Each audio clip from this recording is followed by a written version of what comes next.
Hi, everybody. Welcome to the second episode of the Getting into Information Security podcast. So the audio in this podcast is a little problematic, but I made an executive decision to go ahead anyway. The reason being is that what we talked about had so much value. And so I think the value outweighs the audio issues. So please bear with us in that. I'm really excited about this episode. We talked about some really interesting things, and I'm really excited for everyone to listen to it. As always, if you liked the episode, please share. And if you have any questions on getting into the industry, please send them over. Welcome to the Getting into Information Security podcast, where we talk with information security pros and learn from their experiences and how they got started. I'm your host, Ayman Elswa, and today our guest is Zero Day. Zero Day is an information security researcher working on securing distributed systems. Welcome to the show. Hi, thanks for having me, Ayman. Yeah, sure. Really appreciate you coming on. So maybe you could tell us a little about yourself and what you do. So I currently work securing distributed systems. These are Docker containers in AWS Cloud. And we have a lot of interesting challenges, for example, logging and API metrics recording for these systems. And what we really do on my team is to ensure that all the calls being made to these systems are legitimate and that there isn't any rogue code running inside of those containers. Great. Let's start from the beginning. What was your first computer? Oh, wow. My first computer was an 8386 with 25 megahertz and 25 megabytes of RAM. That's a lot weaker than today's standard iPhone, for example. We have more power in our pockets now than I would have ever dreamed of when I started getting into computers. Was it CGA or VGA or EGA? VGA. VGA, So okay. nice graphics on that one, yep. Okay. Awesome. And what was like your earliest hacking memory that you could at least talk about? My earliest hacking memory. It's an interesting one, I think, because it was kind of a situation where I was at school. We, in fact, didn't have, I would say, the best support from the city we were living in terms of having them come on site and keep things up to date, things repaired so we could use them. And it turns out that I had to become an administrator on the Novell system, since we had NetWare at the time, in the local schools. To fix the problem to allow us to even, I had to, otherwise we wouldn't have been able to use the system to begin with. So it was, I guess, a white hat experience, but it gave me a lot more interest in, finding ways of subverting controls in systems early on. That's awesome. And then from there, you just started exploring, huh? From there, was it Novell 4.1 or so, 4.11? Yep, 4.11. Wow, cool. Yeah, again, completely out of necessity. But, I think as far as my interest in information security or what really got me charged up about it, it went way further back than that. Oh, go ahead. In my neighborhood, there was a local nonprofit. Their entire mission was to enable inner city youth to discover their talents, through business training and trade courses. And a lot of what they did focused around giving you something at the end of one of these courses, right? Okay. So in this case, it was a computer repair or operating system installation type course, basic computing. But the perk was when you were finished with this, the computer you built, you took home, it was yours. And at that time, with immigrant parents, you weren't exactly getting a lot of money to buy anything you asked for, you weren't necessarily going to get. So coming across a computer at that point was pretty difficult. But programs like this allowed people, in my community at least, to get these resources to play with in a way that would allow them to grow their skills in private, where they could have some experience to get into things a bit more deeper later. That's awesome. And then that helped you grow. Right, give me the lens into what computer science was at the rudimentary level. And being able to take that thing apart and having a general idea of how all the components fit together and how they were working. And in those days, this was probably the mid-90s to early 2000s. I'd say really the mid-90s. Components were a lot larger on these motherboards. They were easier to see, easier to understand. Yes. Not like today, where everything is so tightly packed together that it kind of abstracts away a lot of the function of what the board is doing. Yeah, I remember ATX cases and when was it micro ATX or what was it mini? What was the next step from ATX? But yeah, I think it was micro at that point. Yeah, and I was like, wow, that's small. But we had these huge big metal cases, and you cut yourself on the cases. They're pretty... Yeah, it's definitely a rite of passage. PC building and getting cut in the case each time. Were you ever in the modem age? I was in the modem age, and actually, that's one of the things that I think shines a light into what you can become within technology is what technologies were available to you when you became interested, and what were the new disruptive technologies and what were the established technologies. So in my case, the modem technology for 56K, dial-up, all that stuff is established. Yeah. So, I can jump right in, buy a modem, jack in, dial out. Through doing that, we were forced to learn a lot more about how things worked at a lower level.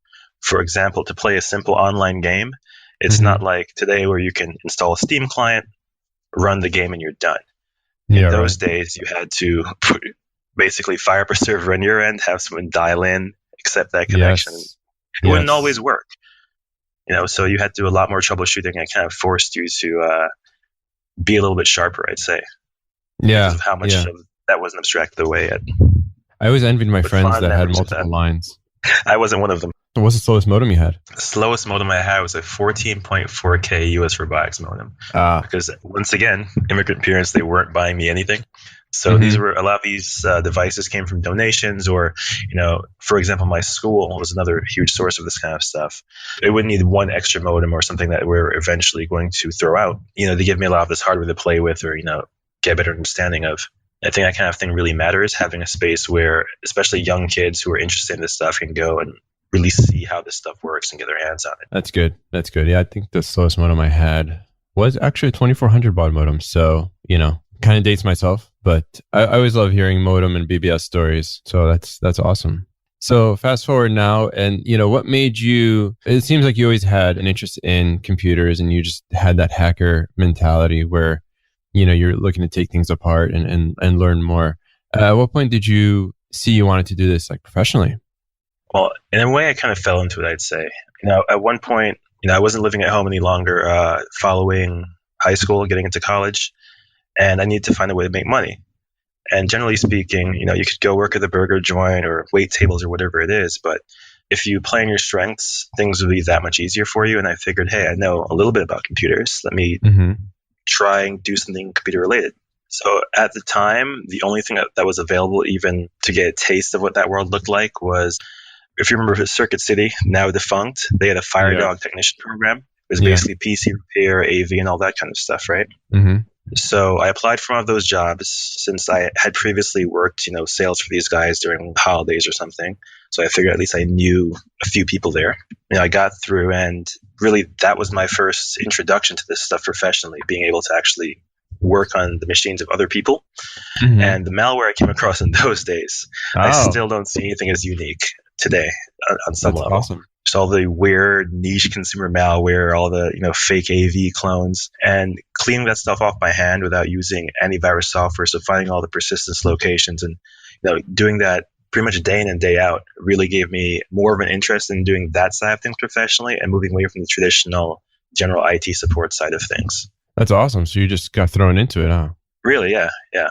So again, playing to your strengths, I figured I can do a little bit of this, so let's see how far I can take it, right? But an interesting story about Circuit City, since they are now defunct, so I can obviously talk about this openly. They had a system for providing service technicians the opportunity to get Microsoft certifications, which I thought was a really good thing, actually. I don't see many small shops, like even your Best Buy, is doing something like this.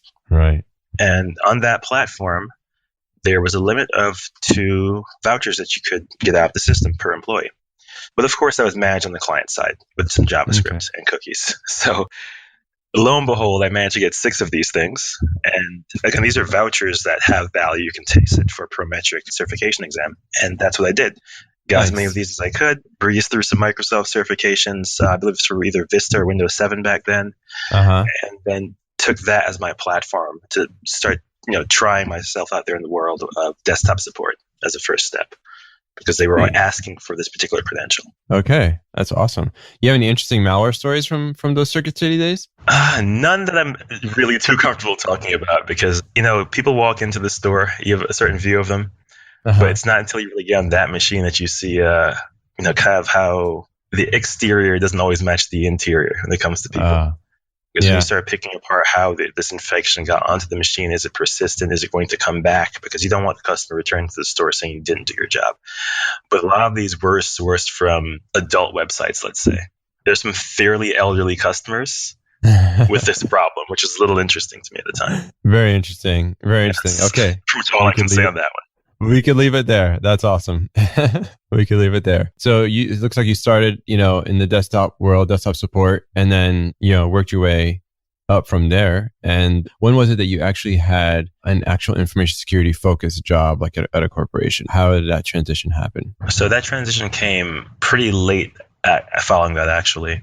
Mm-hmm. After leaving Circuit City, just to give you guys an idea about kind of the challenges you can see in InfoSec when both trying to define yourself as a professional, saying what area of this do I want to enter, and also what does it take to get there. The next step for me in this case was getting into a support role at a corporation just to get my foot in the door.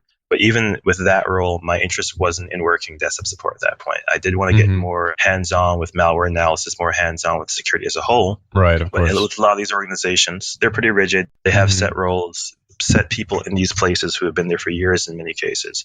Yeah. And it makes it difficult for people just coming in, whether this is an information security or an IT role, to get that exposure or familiarity.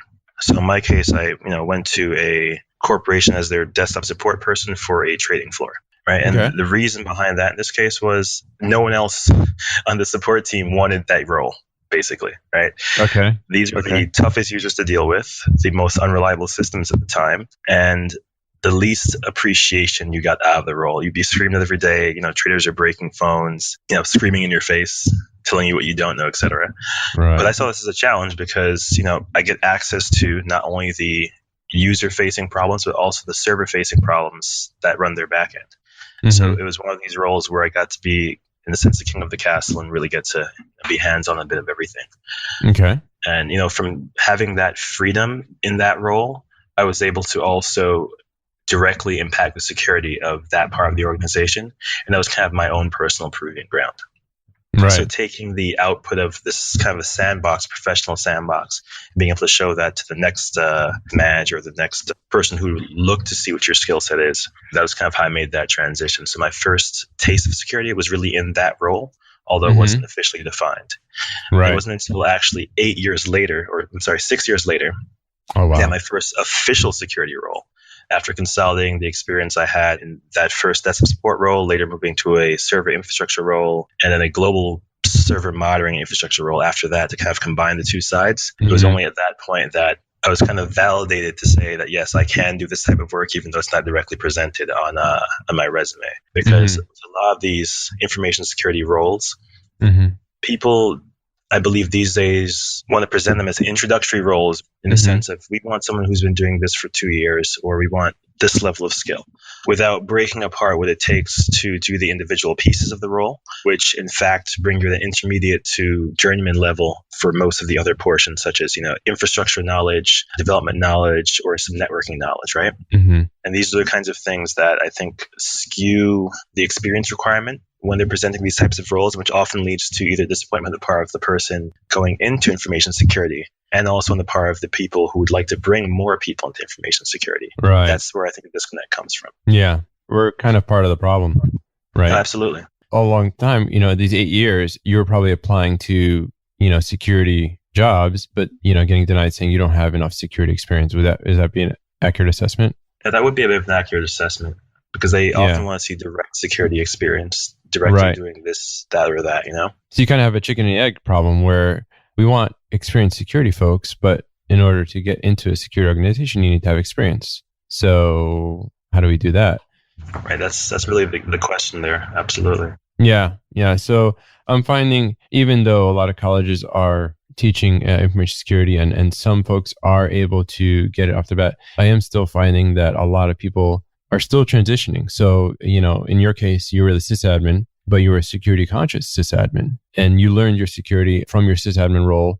You were security conscious and then kept focusing on that goal until you were actually had information security in your title, right? So any interesting stories you could share from industry, any cool war stories you have for the audience?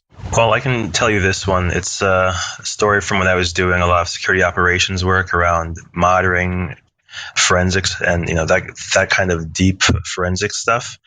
Looking for C2 traffic on networks and things like that. So it was actually my first week on the job as a security operations lead. My role is basically to build out our monitoring infrastructure, something we'd never had in place before, to detect any kind of network-based threats, and then couple those with data from the endpoints.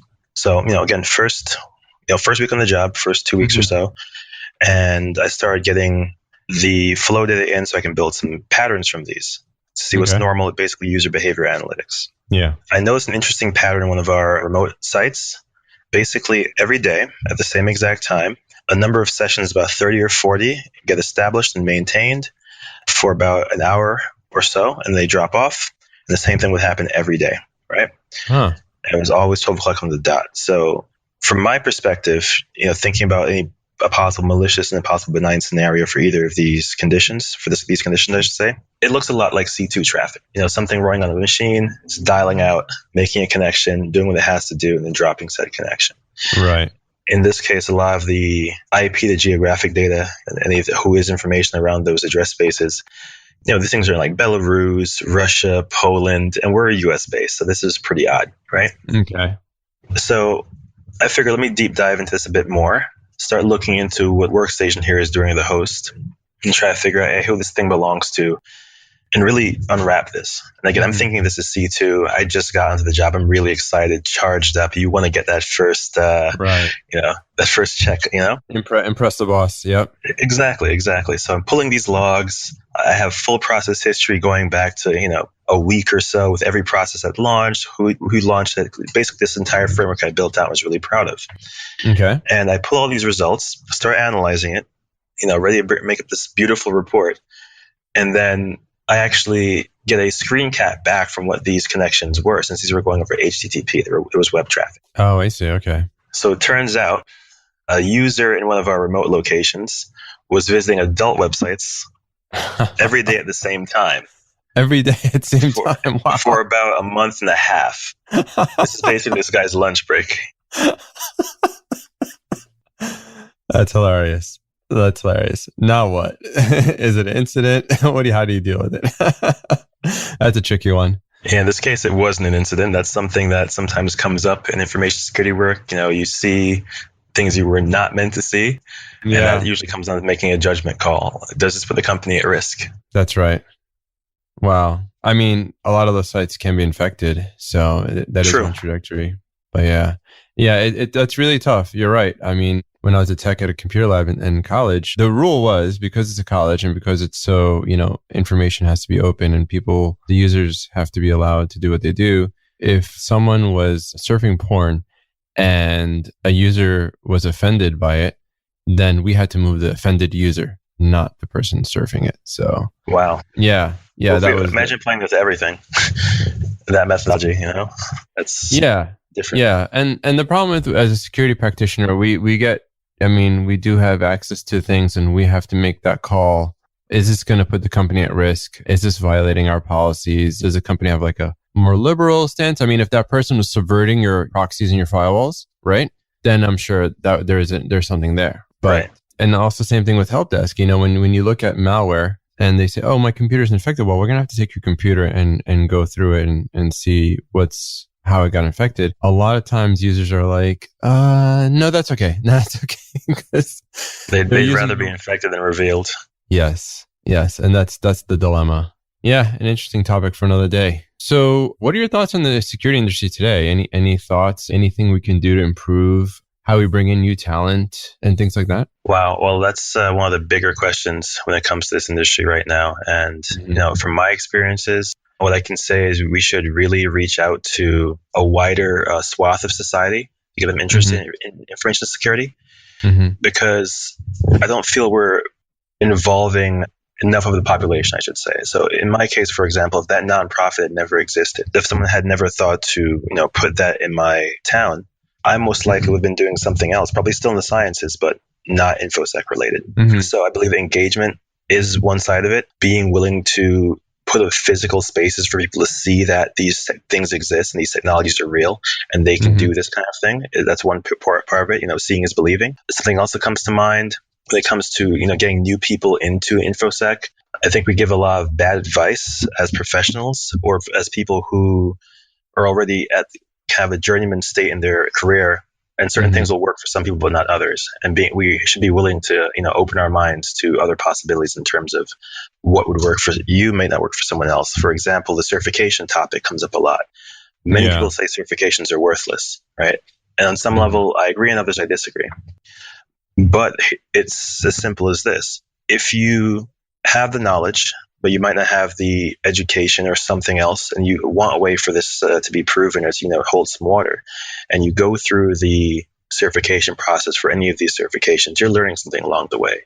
I believe it demonstrates interest. So, we as a community need to be less exclusionary by default, and be willing to look at some of these candidates who we are ignoring just for the sake of our feelings towards a particular certification or a particular path that someone else took that we didn't take. That's really interesting. Certification is a contested topic where people feel it's worthless. So I'm really glad that you mentioned that, because I think some people take certifications to learn. Others take it because it's listed on the job description. I think that if it's listed on job description, then, you're better off getting a certification to satisfy the job description, right? As in your case, you proved that with your Windows certifications, right? Your Microsoft certifications that helped you. So it's kind of like a college degree, sadly enough, but people say, college is not worth it. Well, it's also a double-edged sword.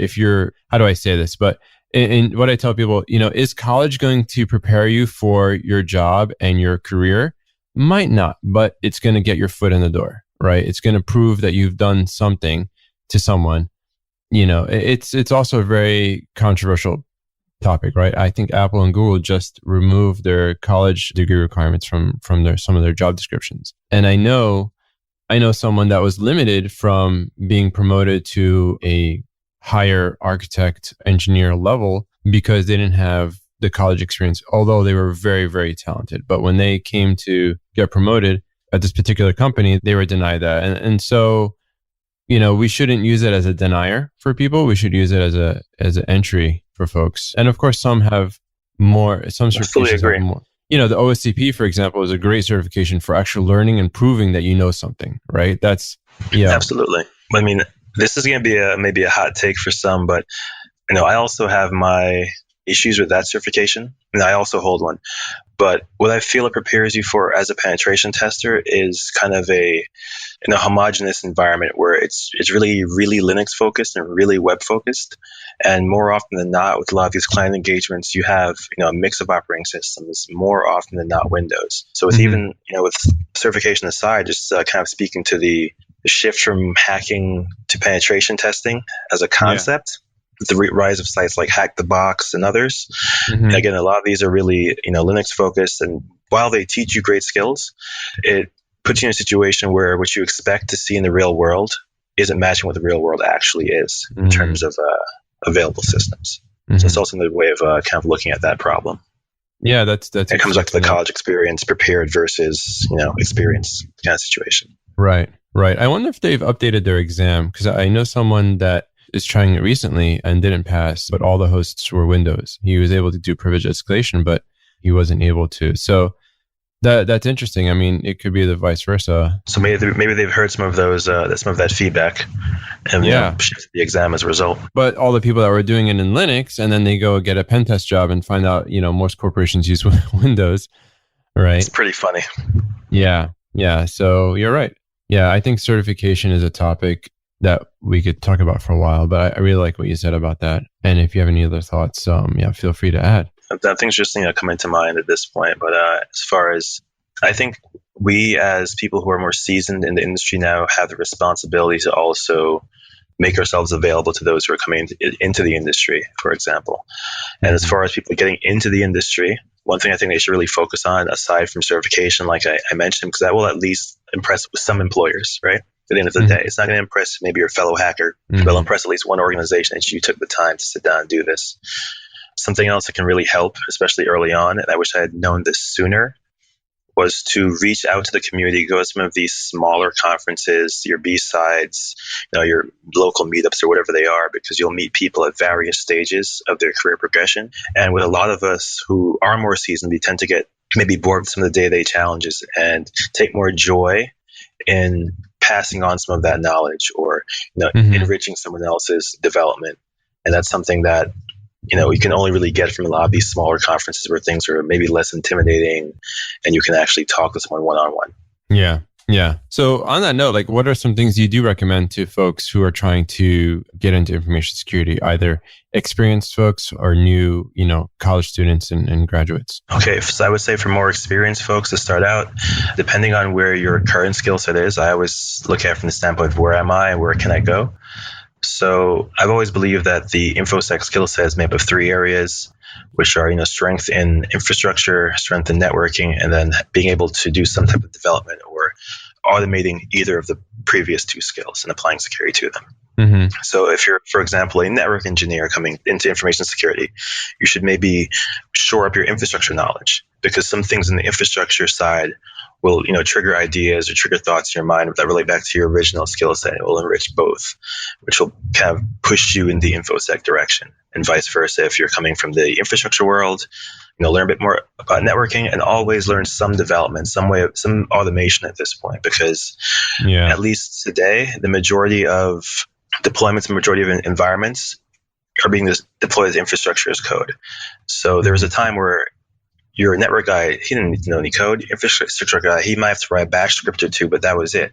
But these days, you're building infrastructure from the bottom up with just code, and understanding the implications of that, I think, is important, especially for this day and age. Absolutely. Does your company have too many cloud accounts? Do you miss the smell of bare metal in a data center? Do you find the thought of spinning up servers with just a click of a button too fake for you? Want things to go back to the way things were? Well, we have a solution for you.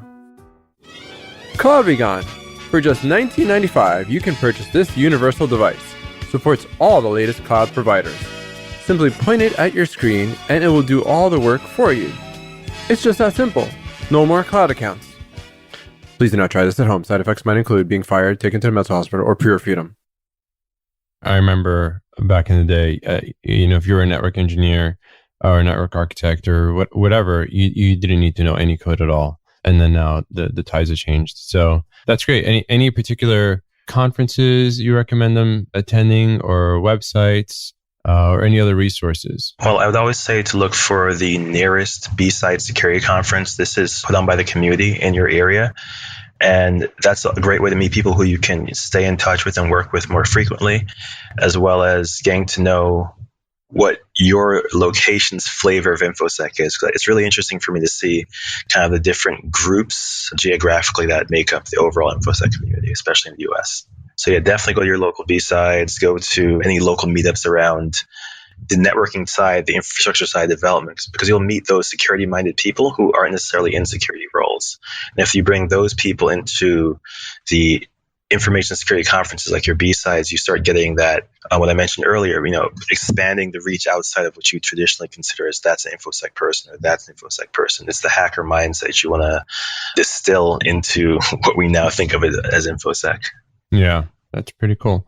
So describe to us, like, what's your typical week or day or month like at your current job? Give us some insight for the audience as to, are you mostly doing instant response? Are you building tools? Who are you working with on a daily basis? Give us some insight as to what a security researcher securing distributed systems does. Sure. So I'm actually in a transition point right now. I'm transitioning out of a previous security operations role into this new distributed systems role. So there's a bit of work on both sides to be done, in between. Okay. Still my previous employer doing security operations and IR. And it's basically the same thing I'll be doing at the new employer, just at larger scale and with these systems being distributed. So my day typically consists of lots of malware analysis, lots of incident response, automated incident response in this case, designing run books for our new analysts for onboarding. So that kind of takes away a bit of the complexity, which I have mixed feelings on, because when you take away some of the complexity, it makes it more difficult for someone to understand the underlying constructs, but at the same time makes it easier for them to access. So there has to be a balance there. Yeah. That's a lot of what I focus on day to day in terms of getting that mix right when making run books and writing tools that others can use. So my day really consists of, again, instant response, tooling where needed to make things easier for others on my team or more accessible for others on my team, including myself, because, who wants to do the same thing 15 times when they can maybe spend half an hour, and then have that automated after that point, Yeah. What's your favorite language that you're coding in right now? Right now, I wouldn't say I would have a favorite per se, but there's one that's really helped me out through the years, and I really believe in not biting the hand that feeds you, figuratively, obviously, in this case. Okay. And I do a lot of my work in PowerShell, which is, really Microsoft-centric, or at least it was up until a couple of years ago. Mm-hmm. And the reason at the time was the environment I'm working in was purely Windows, purely Intel. So it was the natural choice, something I integrated, something that was easy to use. That's interesting. It's very powerful. Yeah, that's also, it is. It's far more powerful than most realize, I think. And that's something that was really interesting to me. So some of the reasons I like using it, I consider it a glue language. I don't consider it something that is de facto better or worse than any other functional language. But what I do like, again, it acts as a glue. You're able to natively run lots of other languages directly inside it and get predictable structured results. So for example, you can run any .NET language natively in PowerShell. You can run JavaScript natively in PowerShell. It integrates with a number of systems natively from a module standpoint. So you're not importing lots of additional modules. They're already built in. Mm-hmm. And that makes it easy for people who are coming in, for example, after you, who have to read your code and deal with this. Makes things a lot easier for them, a lot more accessible. That's awesome. Other than that, Node.js and Python. Okay. Yeah, I love hearing what people like to code in or some of their favorite languages. So definitely really appreciate that. I think the audience would definitely appreciate that. That's awesome. Cool. So how do you... I have a lot of fun with it. Yeah, the fact that, right now malware can be completely in memory running in PowerShell and trying to detect those kind of attacks just boggles my mind sometimes. So, turning on PowerShell logging and things like that. So one thing that always kind of comes to mind about some of these languages and also the process of getting into InfoSec from some of the other information technology skill sets, development, for example, or even, systems administration. Because these days, PowerShell is obviously designed as a sysadmin's language to manage your infrastructure, right? But as you start to get really familiar with anything, you can see both the dark side and light side of it. So for a point before people were really weaponizing PowerShell, I was like, wow, this can really be weaponized. This is coming. But because I had that view as a developer, by the time it was weaponized, you're then able to see how you can detect this because you can think along the same lines that the attacker would in this case. I think it's important to have both sides of the coin. That's a really good comment. So how do you stay up on current topics? Well, the conference angle is a big one. People who release, some great talks about what they're working on, especially, again, your B-sides, your local conferences where these aren't sponsored by anyone, so you're not being sold a product, you're more being sold an idea in this case, I think is really important as a way of keeping on top of what's happening in InfoSec, because a lot of these people who are doing the next phase of whatever are also watching these topics and getting their ideas. So if you know where an idea comes from, you can kind of see where things are going without having to do as much digging when it comes down to it. Okay. Any websites you check on a daily basis or, places you like to hang out online that, you found a really good source of information? Well, for better or worse, Twitter. There are a lot of things tend to get released first on Twitter. And that's kind of a shift we've seen from traditional media to this, crowdsourced information. Even recently, there was an ASLR bypass that, again, dropped first on Twitter. And there's a community around this where you can get these samples many times ahead of anyone who's reading the news cycle and start to dig into that before it becomes something that is kind of out of reach. Because also some of these CVE disclosures or zero-day vulnerabilities end up getting taken down through a cease and desist or whatever it may be. So, having access to the information security community on Twitter is a great way of staying abreast to a lot of these topics. Yep. Twitter is a great source. And like you said, for better or for worse. There's a lot to dig through. Yeah, that's awesome. That's a problem a lot of us, I think, are aware of and are trying to tackle actively. In fact, there's a talk about that very topic, digging through the memes and the shit posting to get to a point where we can actually get content out when needed, but still have the community. Okay. Be great to send me a link to that talk. I'll put in the show notes. Oh, will do. I think it's a great project, actually. It's something that gave me pause at first because one thing the presenter on this topic said, we as professionals have a bit of a responsibility to disseminate correct, accurate knowledge because just because we're not at the stage where we're comfortable, we kind of know how things work. Someone coming in new, trying to get their foothold, especially when it comes to Twitter, they won't really know where to, point their lens in this case. And, Yeah. again, we as professionals have the responsibility to, on some level, maintain data hygiene around what this all is about. Do you think that, teaching computer science is enough to get started on getting folks to start in information security, or do you think we need to do more? So, helping community, you were talking about communities and access to computers. Is that a good start? And then hopefully those who have the knack for security or for hacking will kind of go on their own? Or do you think we need to, it needs to be more than just computer science? I think it definitely needs to be more than just computer science, because the hacking community, information security aside, isn't only made of computer scientists. And that's something I think we need to kind of get away from as an information security community. Because take a look at the hacking community. You have people who have backgrounds in pure electrical engineering. You have people who are woodworkers. It's pretty diverse from a skill set perspective. But they all have a mindset that can generally be applied to some type of problem solving. And at the end of the day, InfoSec is just problem solving, like many other engineering, focus areas. So I think, the community outreach portion is a good start, more so than teaching computer science, in my opinion, because you give people access to work on this stuff without being restricted to a way of working on these things. Because as hackers, we were never really told you have to use this system this way. That's Natively, right. We're more free around how we're going to interact with that. So I think we should let that freedom remain, and that teaching computer science might even be negatively impacting the overall industry by leaning things too far in one direction but not the other, like leaving lots of stones unturned, so to speak. Yeah. There's something to be said about teaching kids and folks critical thinking. I think critical thinking and problem solving are just key to being successful in information security. It's not, like you said, just having the run book and just doing the run book. That's kind of drone mentality, but we need more of that critical thinking and that spark. Well, wouldn't you agree? I absolutely agree. And the question is, how do we cultivate that spark, or how do we identify that spark, preferably early on? Because it's really a long road for a lot of us. In my own story, even after I was working professionally, it took about 6 years to go from a technical IT role to an information security role, right? So a lot of my progression started much earlier before that. And that's something I've heard from a number of people. They started very young. And if we can identify that in our youth more so, we should be able to have that skill set built up in our society. Okay. Yeah. And what are some steps, if looking back during those 6 years, those 8 years, what are some other steps that you think you could have taken or would have helped you to help shorten that gap? Yeah, a big one would have been attending conferences or being able to attend conferences.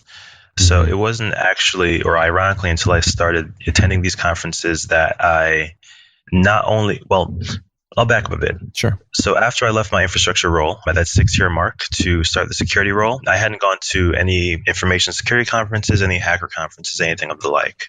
So I didn't necessarily know what I knew. I had no one to evaluate my skill set against. Gotcha. And that's something that gives us, a lot of us, imposter syndrome. I don't know what someone else knows, and the whole issue comes up where you don't necessarily have the confidence to take that next step.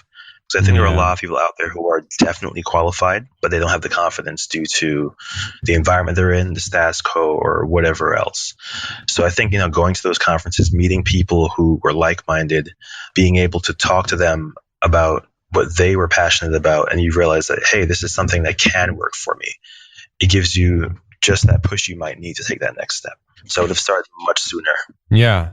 I think conferences, I think you touched on something really good there, where there's some people that have the skills, but they just don't have the confidence to transition. I do see that a lot. Really talented folks. I'm like, listen, you're ready to be an InfoSec professional. So go ahead and, start applying, just, touch up your experience to match some of the job descriptions out there. If they want Python scripting, learn that. There's some certifications. Okay, maybe we could look into that. But yeah, there's something to be said about conferences. I think for me, it wasn't until going to Hope conferences, for example, that really helped give me the energy. I think energy is really where you're getting at, like, the energy and the inertia to be in that security mindset. Wouldn't you say? That's something that's really definite. Any year you leave DEF CON, you always have so much energy, so much drive to work on your next project, because you see that this is real. People are out here doing this, and that's so inspirational. Yeah. What about the converse of that, though, where you as a newbie are going to a security conference and you kind of feel like it's a little cliquish. What would be your advice for that, for someone in that situation? They might be a little shy or intimidated, in fact, by all these people around that, say they're, these are experienced security folks, even though the reality is that there's a lot of people like that individual at the conference that are inexperienced and just looking to learn. What would you say for someone like that is going to a con and might be intimidated by a conference, even though the conference doesn't mean to be? Yeah, it's definitely a problem I've heard some others mention, and I've seen it myself. I mean, my first DEF CON was only 2 or 3 years ago at this point, and I think the way they should look at things, the way it should be targeted, is smaller conferences where it's maybe less intimidating, less of the crowds and chaos, and more so information talks and good people, really. And even before looking into these conferences that might be intimidating from that standpoint, again, local meetups are great for this because you have a more familiar environment to get to know these people, and maybe one of these people will attend the conference with you to lower your own barrier to entry. Right. Yeah, bring a friend. I think that's probably a good scenario. Just bring a friend to start off with. That'd be a good way to start. Awesome. Any other tips for our audience before we go? Stay curious. Things change at a pretty fast pace, and that can intimidate lots of people getting into InfoSec. A lot of us say, how can you remain interested in something that's basically slipping away from you each day just a little bit? And I think do what you like more so than anything else. Something that interests you, invest some time in it.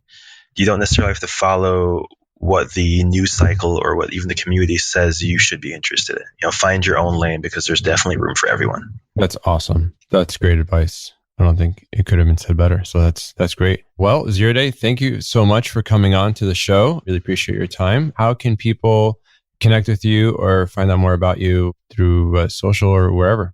I'm 0 Day Simpson on Twitter. Thanks for having me. This is going to be a great show, and I just hope to see how it benefits people. Awesome. Yeah, this is for the community, so we're trying to give back. So I really appreciate you coming on. Great. Thanks so much. I'm your host, Ayman Elswa. You've been listening to Getting Into Information Security. Our guest today was 0 Day. I will leave his contact information in the show notes. Thank you very much. See you next time.